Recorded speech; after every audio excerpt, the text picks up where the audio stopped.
From now on, we'll manage the house ourselves. You meet to find another place to live. My brother and his wife, with my mother's support, want me out, treating me like an obstacle. Do they realize I've been covering the living expenses? It's surprising they'd be so disrespectful. In my head, I decided to take action. I'm Carrie, a 30-year-old woman living with my parents. After college, I tried to make it in the outside world, but found it tough. Initially, I searched for jobs while getting unemployment benefits. Later, I discovered remote work and became a freelance engineer using my scientific skills.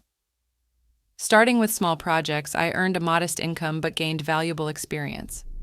Working from home allowed me to make enough money without dealing with people too much, boosting my confidence. I progressed steadily, taking on large projects, and my income grew. After a year, I earned as much as a regular company employee. The issue is my parents, especially my old-fashioned mother, struggled to understand my work-from-home setup. Despite my detailed explanations, my mother feared what she didn't understand. No matter how many times I emphasized my commitment to my job, my mother would say things like, "How long will you stay home?" I initially thought it was for your mental health, but it's been over 2 years. You should try working outside more. Despite my sincere explanations, she didn't quite grasp it. She often suspected my online work, saying, "You're just doing something online." How could I make her understand? Even with emails from clients and my salary statements, she wouldn't accept my lifestyle. She went as far as suggesting, "Isn't it some shady business or a weird religion you're into?" That's not true. I receive regular payments and it's a reliable job, I explained.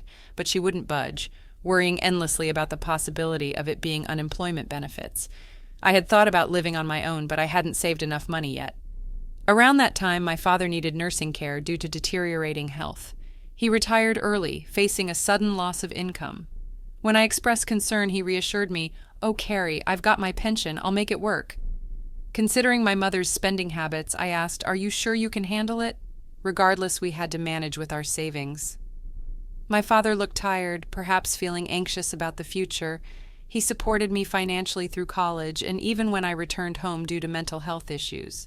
Is it a good idea to leave my father alone and live on my own? My mother was also puzzled by my father's sudden condition. Wanting to give back, I decided to stay home and support the family.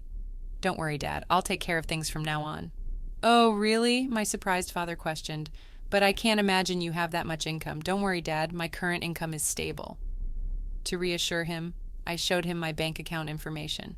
Since my father always understood my situation, I believed he would be convinced. "Carrie, I didn't know you were so solid." "Yeah, my income has improved lately. Can you help us out a little?" "Of course. You've done so much for us, so I'll support you from now on." "Thank you, Carrie." This commitment led me to cover the living expenses, my father's medical bills, and other costs. Every month, I transferred a set amount to my father's bank account to assist with household expenses, creating a new main card for my mother and giving her a supplementary card, as she'd have been using my father's credit card.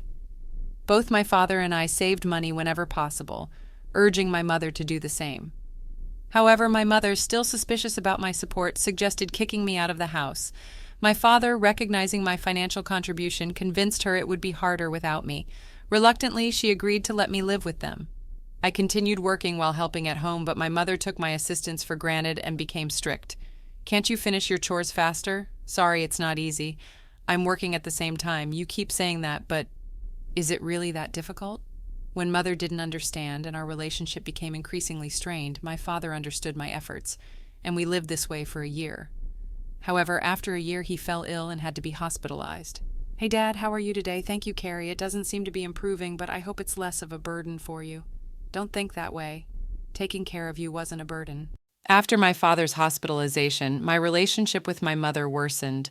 Living with her felt suffocating, but I still wanted to support both my parents as a family. I cherished memories of my mother making my lunchbox and putting effort into dinner when I was a student. However, my perspective changed when my brother Kevin and his wife Mary unexpectedly arrived one day. My mother seemed to have invited them without telling me. My brother announced, "We're going to leave here now." I was shocked and asked why. He explained, "Mom was worried. She thought it might be tough for you to live here alone while Dad's not around." Surprised, I turned to my mother, but she avoided eye contact. My brother added, "We'll support you, Carrie." His wife, however, hinted at something more with a smirk. My mother stated, "Thanks, both of you. Carrie, be prepared to contribute, otherwise it might be hard for you to stay in this house." The situation with my brother and his wife being invited to our house was unexpected. My brother, with a degree from a prestigious college, worked for a solid company, presumably earning a good salary. However, I was also dedicated to my work. Could they manage without me? A new chapter of living together began. Living with them turned out to be more challenging than I thought. "Carrie, why aren't you up yet? Wake up and make breakfast," my brother's wife yelled, banging on my door. "I'm already up, I'm working." Early, I was fully awake and in work mode. As a morning person, this was my most focused time of the day, and I wanted to spend it without any disturbances. Really? Then get on with it and get breakfast ready. Do I have to make everything by myself? Our family usually had a relaxed morning, eating when and what we wanted. With my mother and brother's wife at home, I thought it was normal for her to prepare breakfast. She insisted, "We're living together, so we need to cooperate, right?" Reluctantly, I helped prepare breakfast, but they weren't satisfied. "Is this all you made? This isn't enough." I had prepared soft scrambled eggs, a lettuce salad, buttered toast, and a juicy sausage. A decent breakfast, I thought.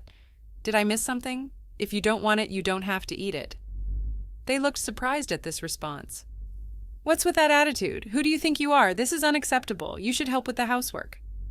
"But I have work to do too." "Work, really? I can't believe it." "What kind of work is that? Are you crazy?" My brother and his wife questioned and scolded me. My brother, influenced by my mother, tended to look down on me and make fun of me. Despite this, my work time was precious. I headed to my room, packed my laptop, and left the house. "Wait, where are you going?" Ignoring my brother's voice, I went straight to my father's hospital room. He looked surprised as I entered. "Carrie, what's wrong? You seem flustered." I explained the situation, and my father expressed surprise. I didn't know they were. "I'm sorry, Carrie, don't worry about it. You can choose your own way of life." Feeling lost, I thought about my mother's comfort with Kevin at home. My father reassured me, "You don't need to stay where you're not comfortable. I want you to live happily, so live your life the way you want to." Encouraged by my father, I decided to leave home. When I returned in the evening, a tense scene awaited me.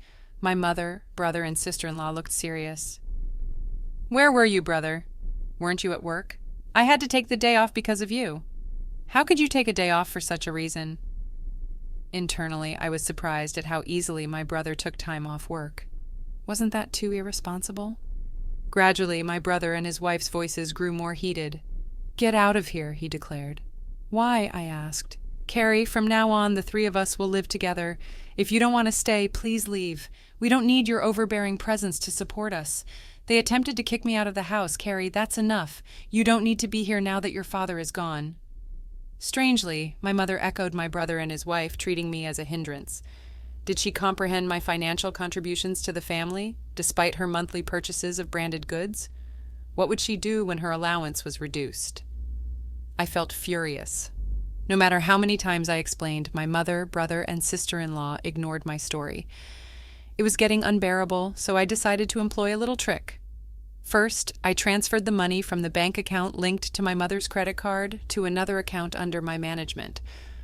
I hoped this would surprise her when she could no longer use her credit card. Additionally, I moved some funds from my father's account, which had been supporting the family finances. Similarly, only my father's medical expenses could be covered from his separate account, unknown to my mother. Consequently, a significant portion of the family's financial responsibility now rested on my brother and his wife. Not knowing the details of my brother's income, I was certain he would now feel the burden more than ever. After completing all the necessary formalities, I packed my belongings and declared, "I'm leaving this place." My mother, brother, and sister-in-law looked surprised at my words. Despite their constant harassment, they didn't anticipate that I would actually take action. But as I observed their expressions, it seemed like they were enjoying the situation. "You're finally leaving. I've never seen such a troublesome person. You won't be coming back." With their relentless belittling was unbelievable. "Of course not. Don't contact me," they smiled as I left. But what would they think after I departed? Internally, I smiled and embarked on a new life. My new home was peaceful, allowing me to savor my own time and concentrate on my work. As expected, one day I received a call from my brother. "I told you not to contact me. What's wrong?" His voice carried surprise and urgency. Yes, that's right. Why are you asking now? Why didn't you tell me? We had No idea. Well, I did mention several times that I was working, but neither you nor Mom believed me. Right, well, Mom said a lot of things, and I was a little confused, so that's not my fault. Right. No, it's not. But I'm having a problem with money. Mom's been spending quite a bit, and on top of that, we haven't been able to pay the house utilities and stuff. Yes, I was able to do it because I was supporting you in so many ways. I'm not home anymore, so you have to do it, Carrie. I need your help to transfer some money to my bank account. What? I beg your pardon. Can you transfer some money over now? You must be joking. You're working for a big company. Isn't that how you make a living? Well, actually, I got fired from that company. What? Why? I made a big mistake. It was before you moved back to our parents' house. My brother's reply left me speechless. I guessed correctly. My brother may have come back to my parents' house thinking that there was enough money in the house. He probably thought he would be able to get by with a solid pension coming in after my father retired. I wish to convey to my brother that I played a significant role in supporting the family finances despite appearing idle. The thought of the surprise on his face when he discovered that I was the one maintaining the household finances, assuming they were stable, brought a certain amusement. The same revelation awaited my brother's wife and mother. My brother's wife implored, "We need your help. We're running out of savings." My mother echoed, "Your father is really upset about this. He won't contribute to the household finances anymore. We're in a tough situation. I've supported you enough. You're all healthy, so work hard and support yourselves. I'll cheer you on." A frightened voice came through the phone. "Reflect on your actions. I'm hanging up now. Don't contact me. But Carrie, wait a minute." I distanced myself from my brother, his wife, and my mother. My father felt unable to return to his life with my mother, seeking legal advice and relocating to a different place. Fortunately, I could visit him daily. A friend updated me on my brother's recent situation. He then moved to a small apartment, living a frugal life. My mother, accustomed to homemaking, struggled with her new job. My brother, with his college confidence, found it challenging to adapt to younger staff's opinions in his part-time job, resulting in short-lived employment. Among them, my brother's wife was the sole provider, working diligently to support the family finances. However, it seemed the pressure became too much, and she eventually departed. Now my brother and mother are reportedly working hard together. Despite their efforts, my mother's tendency to overspend persists, and her debts continue to mount. I am concerned for her, but unfortunately I can no longer offer assistance. I am currently putting in a lot of effort in a comfortable living space. My income is gradually increasing, and I'm contemplating trying something new. I aspire to visit my father daily and spend more time with him to witness his cheerful smile.